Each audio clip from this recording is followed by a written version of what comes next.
Yeah. So the slide meta is just going on SlideSgo, being like, oh, Thanksgiving, dink, download, and then just making a slide deck. So yeah, my name's Anthony Ioppolo. Every single person I think has pretty much heard this story to some degree, but when I gave this or had the idea to do this talk, I was like, oh, it's gonna be far away and I won't tell anyone. It's gonna be the big reveal, but like everyone knows now. But everyone's like, do it anyway. So I was like, oh, okay. So my name's Anthony. I also did this physical assessment with Jason Howe and Sarah Hume in Spirit. They are not here. So it's just me. So who am I? I ripped this off another slide deck. I'm Anthony. I was the president last year. I was the whore 2 years ago. I'm the physical IG co-lead with Garrett. Is this a weekend? Yeah. Kicked out of ops, kicked out of black team, hanging on by a thread on red team. You know, it goes intern, location, poster child like MITRE, IBM, SRA. I'm a harmonica enjoyer and enthusiast. I know a bunch of stuff about grapes and fermenting them. And ask me about the hacker terminal or something like that. This is Jason, subtle foreshadowing to the physical test. And Sarah. Yeah, so physical assessments are a company will pay you to like break into their building. Sometimes this can include like lock picking, this can include like walking in and just lying to people, like climbing up onto a roof and climbing through the roof. That all can constitute as a physical security test. So effectively, you're just committing crimes the entire time, which is awesome. Just kidding. There's actually some rules to it. So it's kind of like a 4-step program where the first part is like the boring business stuff. So this is you sit down, you talk to the client in advance. You're like, what do you like? What buildings do you want to have? Like, what are going to be the rules? We need to figure out budget. That's usually not the fun part. Preparation is where it starts to get interesting. This is basically like stalking 101, where you're going to be getting as much information about the target as possible. So this is like open source intelligence, so finding anything that's publicly available. Any company research, you're going to start to come up with things called pretexts, which are basically fake personalities that you're going to use for the test.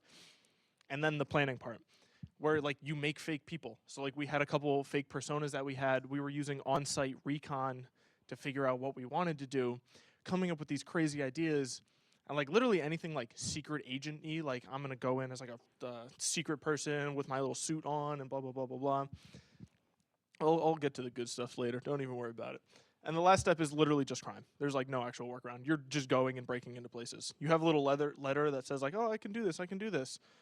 If you don't have that, you literally just go to jail. That actually happened a couple years ago to like other companies. So the boring planning stuff, the big things are scoping and the rules of engagement. So a lot of these places are going to have a bunch of different buildings, and like they're like, I only want this one. It's going to be a 1-week window.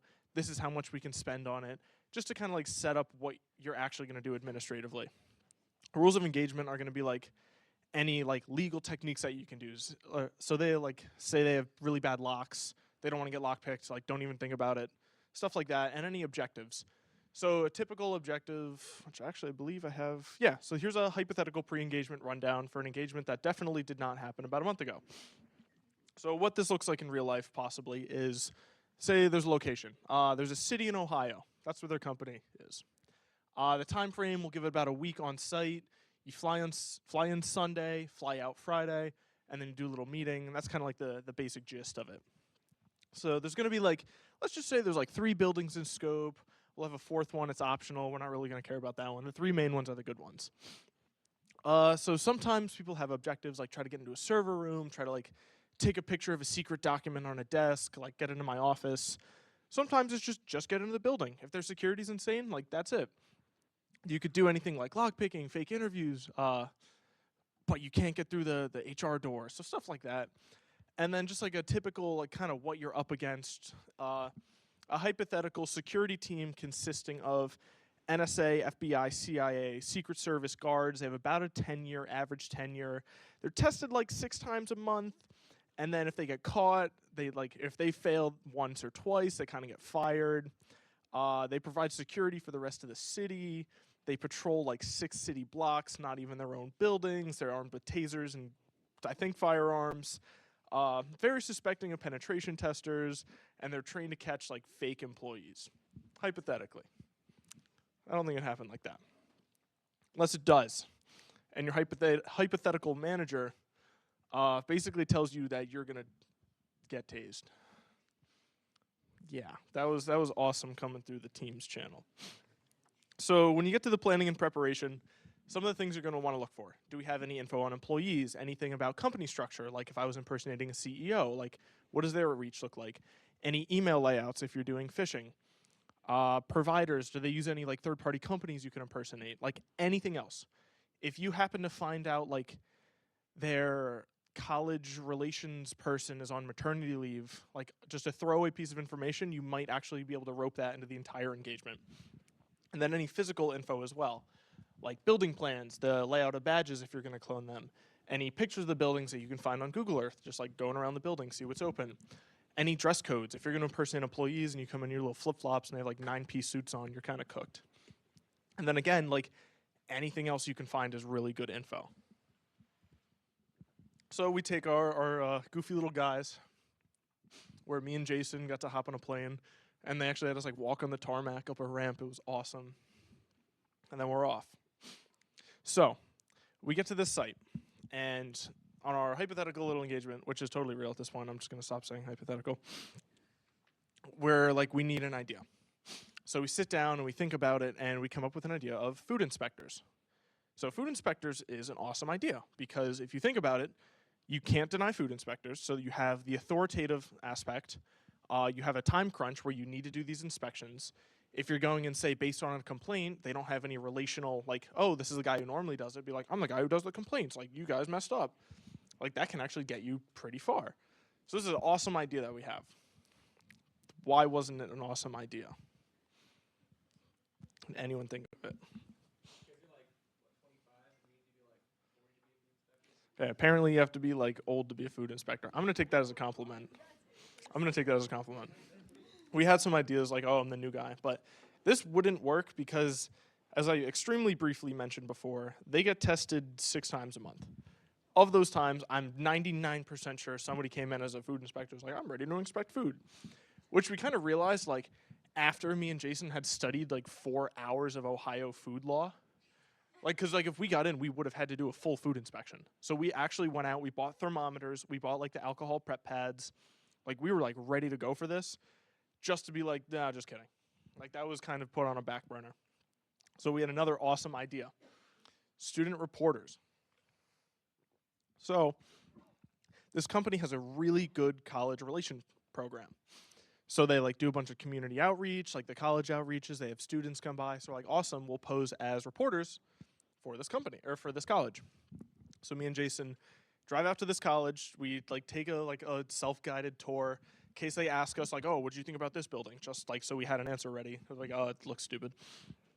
And then we bought a bunch of the merch. So we all had polos, got a bunch, like, a little bag of goodies from this college. It was going to be awesome. And then we called ahead, and we're like, yeah, like, we're trying to meet with this person. And then they're like, or we tried to set up a meeting with the person who had went on maternity leave, so she wasn't answering us. So we had to come in, and our contact told us to come in, and, like, we needed to figure this out. Like, oh, let me escalate that. And then get another call, and they're like, oh, let me escalate that. And we made it to, like, the head of their media team for, like, a bunch of, like, rinky-dink college reporters. And then we're like, if we walk in there without, like, a media, like, thing, they're just gonna, like, and, like, we're dead. We're cooked. So we spent, like, probably a good day of our prep work also coming up with this plan and, like, going through with it, just to get shut down because it worked way too well. So that was the boring preliminary stuff. This is going to be just 20 minutes of me, like, rambling. It's going to be awesome. I don't actually know what the next slide is. Okay. So we get our plans ready, and then we decided that this is the 3rd building, so it's the least secure. It's not really owned by this company. So we're just like, we're going to go break in. It's going to be awesome. So we put on, me and Sarah, get, like, business professional. We take this huge under-door tool box that we just walk in, get right past everyone. Like, the guards don't say a word. And we get to the elevator. We're like, awesome. We're set. We're just going to go right up to the top. The elevator's password protected past 6 p.m. So we tried this at around 8 p.m. So we're like, what do we do? The elevators allow 2nd floor access. So we get into the elevator, And as it turns out, when you bring 6,000 keys, one of them might work. So we're able to pop the elevator panel open. And then this only goes to the 12th floor. Our in-scope floor was like the 24th. So we're like, okay, we just cut our walking in half. And we're able to actually get into the elevator. So once we're in the elevator, we go up to the 12th, and then we can cut into their stairwell.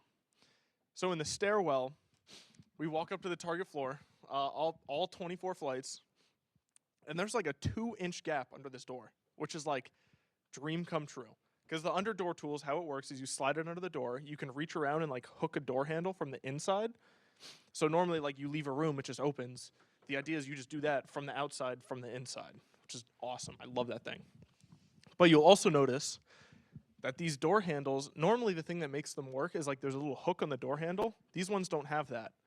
So we get up there. I'm so excited. This is like my great chance to show off how awesome I am. And then the under door tool just kept sliding right off. We could not get in. The door was like not budging. We made so much noise. Jason was our lookout. He's like, guys, there's people coming. Like, you're cooked. Run. So we sprint down all the way down to the 2nd floor. And we're like, we reread his message. It's like, hey guys, I think someone just walked in the building. I'm not quite sure. Like, why did we just do that? So then that was me walking back up the 24th floor in business professional. Actually, like, dripping sweat. I had to, like, it was bad. It was real bad. But we get to the top, and then we get to this door again. And we're like, okay, we got ideas now. We take a big piece of duct tape, wrap it around the under door tool so that when we get it around the door handle this time, it sticks. And then we have a bore scope. So it's like a camera on, like, a piece of metal. So we stick that under the door so we can see what we're doing. We have that. Sarah's, like, so I'm, like, enormous trying to get this under door tool working. Sarah's like this over top. She has a shim in one hand. She's trying to pull the door with the other hand, and it just pops right open. So we had a big success, and we broke into the 24th floor of the skyscraper like that. So I had to take my jacket off. I was dripping okay, what's left of my hair looks fucked up. But yeah, just wrapped it in duct tape, and we just fully popped the door open. So that was awesome. We found a server room. Went in, took a picture, did the same thing to the server room, worked like a charm, and then we went down all 24 flights of stairs. So about like 80 flights of stairs by the end of it because Jason was like, go, run. Then we got out. This is a default picture from the slide deck. So believe it or not, that was the easy building. What? Yeah, the other two, not so much. This is a part where I don't really have a whole lot of pictures because I couldn't show them, but I actually did put in a lot more than I thought I could. So, building 3. So I'm going to skip the main headquarters because that one's the coolest one. So this is like the last one that we ended up testing. So based off of what happened on the one before this, the main one, like, okay, Anthony, after what he just did, like, he's done. They're going to recognize him in a second. He's the distraction. I'm going to walk in. I'm going to, like, start trying to storm past the guards to this building, and it's a high-rise, so they have other offices in that building. So if they catch me, I'll be like, oh, I'm going for the other office. Like, you know who I am. Like, here to see my lawyer. My wife left me. It's like things like that. So I time it. I'm on the phone with Jason. He gets behind a really big group of people coming back from lunch. I start walking in. I look like really angry, like just got off the phone right outside the building. I'm sweating because I hate wearing suits. Nobody stops me. I just walk right past all the guards. Nobody says a word. Straight into the elevator. Awesome. Jason, on the other hand, walks in with like 8 people, flashes a badge that's identical to theirs. He gets caught. He gets his badge confiscated. Like, he's burned. Like, just gone, kicked out. And I just walked in, no issue. Yeah. So I got in the elevator, and I saw a bunch of people. And they were making all these jokes, and I was laughing with the jokes. And then this guy badges in. The door opens up. I grab the thing, and he, like, whips around. And I just take out my badge really quick, and I start, like, nailing it against a reader and, like, coughing really loud so you couldn't hear it beep. And then he just kind of, like, let me go through. So I ended up, like, walking around the floor. It was awesome. Nobody said a word to me. But then I tried to take a picture of, like, the company logo, and it wasn't the company logo, which is like, oh, I just actually committed a crime. And I freaked out, and I, like, ran back into the elevator, and I started going, like, up and down the elevator, stalling. I was, like, looking through the sheet, and I was like, I'm in the right place. Damn. Yeah, so as it turns out, companies have subsidiaries with different logos that are totally still in scope. This is probably broken now. But yeah, so always remember your training when you're at work. Remember to prevent tailgating, things like that. So yeah, I'm really racing through this. We're good. So this is the big building. So they have their 3 sites. This one's their most secure. This one they have guards monitoring it 24/7. They take shifts on like the guy literally said like, yeah, we have the locked in shift, which I was like, real. They have badge in, badge out. So people from the other buildings come here to get food, so they're used to like high foot volume. So the plan is, so all the pretexts that we had were like, oh, we're gonna use this, we're gonna use this. Our manager's like, get a suit on, we're leaving right now. So we had 7 minutes to get ready, and on the walk to the building, she tells us the plan. I'm gonna go in for a job interview. I had applied to an internship in the past to get in, and I had got rejected for it that morning. So I don't have that with me. Like, I got rejected. But she was like, you know what, just go in for an interview. Well, I'm distracting the guards. There for an interview. I'm checking in with them. Jason's going to take his like identical badge that we printed. He's going to flash it to them. He's going to walk by with his people, go to the cafeteria, bingo, bango, bongo. It's so simple. So this is kind of what it looks like. I drew this in like 9 minutes with a bunch of rectangles. But this is the main entrance. You go through. There's guards here monitoring everyone that comes in. They have another guard just kind of keeping track. The badge in, badge out system, and the cafeteria is that way. So I walk in like 2 minutes before Jason, or no, actually like 30 seconds before Jason, and I go straight to the guard desk. And I'm like, hey guys, I'm here for an interview. And I'm like freaking out, and like they're like, ID, and I take my huge bag and I throw it on the counter, and I'm like rifling through it, and I'm like, I'm really nervous, guys. It's an interview. And he's like, you know what, man, like just be yourself. It's gonna be awesome. And I was like, so while that's going on, Jason just walks right past, straight to the cafeteria, literally no issue. He said it looked like mid as hell, like they had like chili or something. It was not great. Yeah.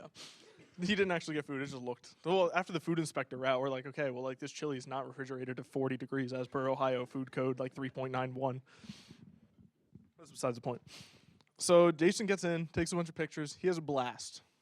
Like, it was so simple. We technically pretty much won off of that. But how'd the interview go? So I talked to the guards. I got escorted to the HR area where like an interviewee would go.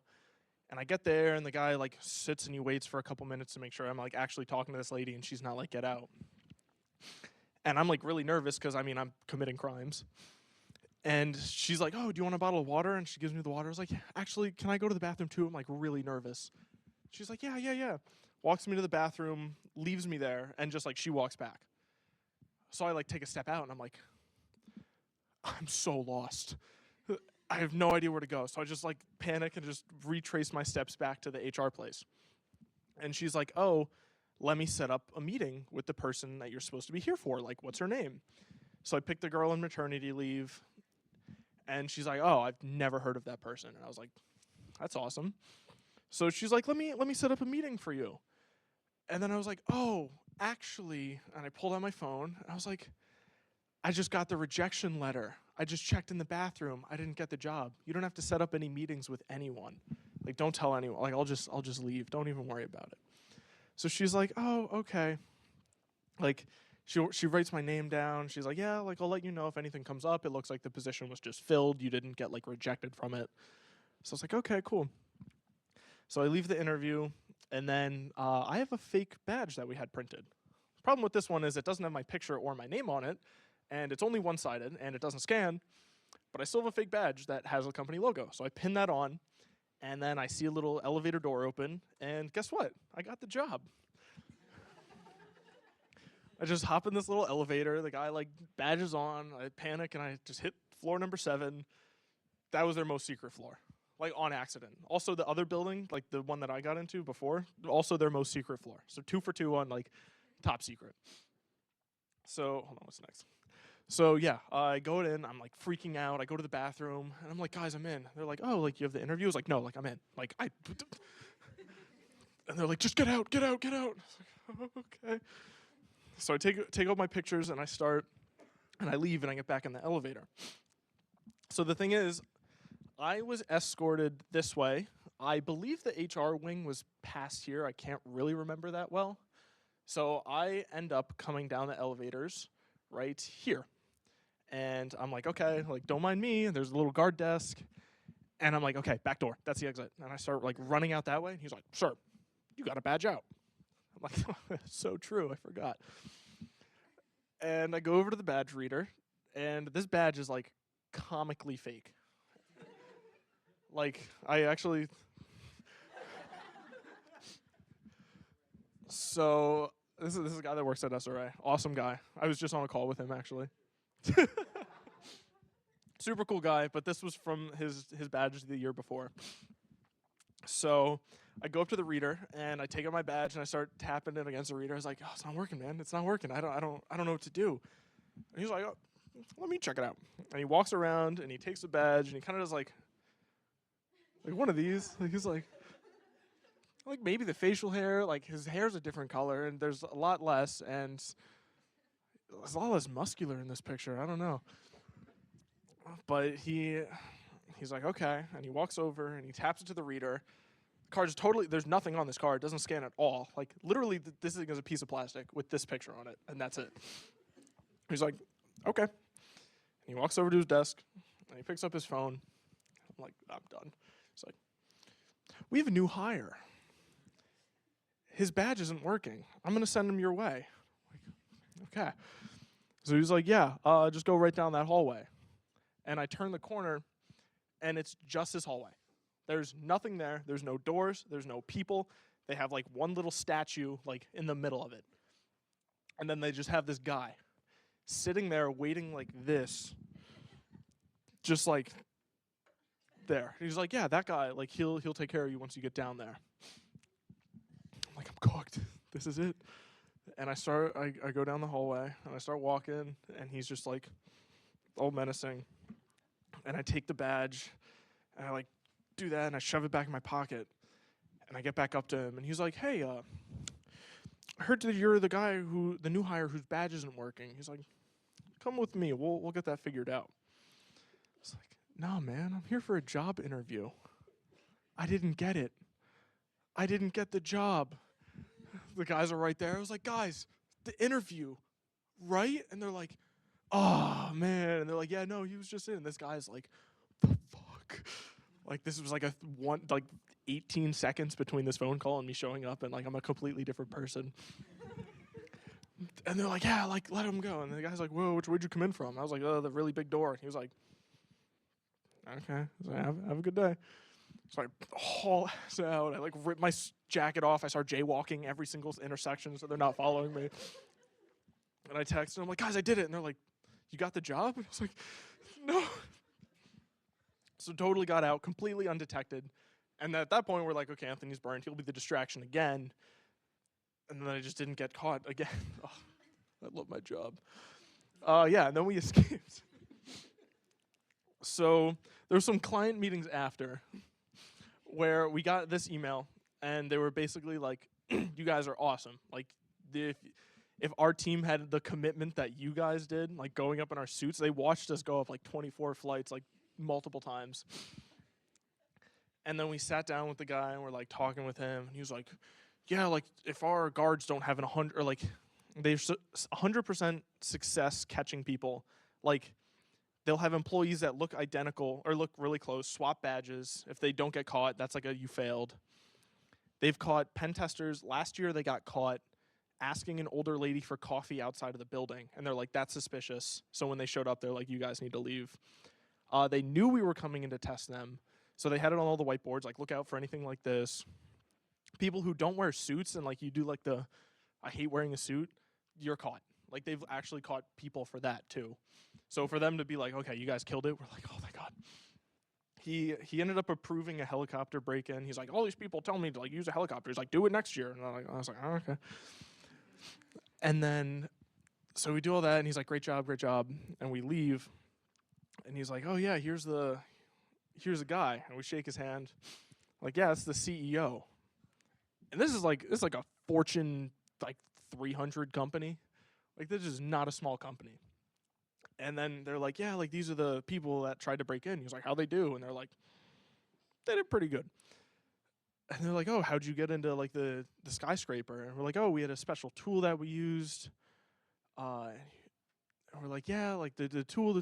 He's like, my tool would have been a gun. It was like an 80-year-old guy. Like just the CEO of the company was like, yeah, yeah. So that was awesome. That was weird. And then we pretty much just go get Chick-fil-A at the airport, hop on the plane, and then just go back to our normal lives after like the most James Bond trip ever. We have some bloopers. This is when I found out you can sell liquor in Target in Kentucky, which is awesome. Our gym or our hotel, the gym was built in a like jail cell or like a bank. So we just put Jason behind bars. I was just climbing trees. We went to a really nice steakhouse after, and this guy just got like a boot or like a shoe cake. I don't really know what that was about. And then this was the college's cyber threat intelligence laboratory, which was awesome. Yeah. Thanks for listening. Probably again. Probably the third time.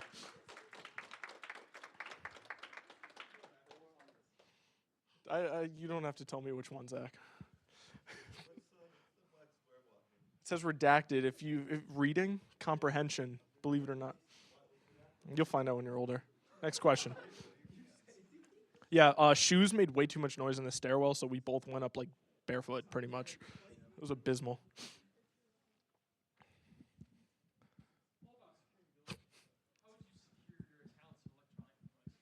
Wait, my what? How would you go about securing your accounts and electronic devices? My account? How many factors of security would you prefer to use? I'd probably just use like one factor. What about a second? Like a second factor? YubiKey for 10 presentations. My goat. No, we hug him. Did anyone have any more questions? SRA. What is the full name and address of the company? Rochester Institute of Technology. You're welcome. 1 Lone Memorial Drive. It could be in our wall. Anyone else? Stupendous.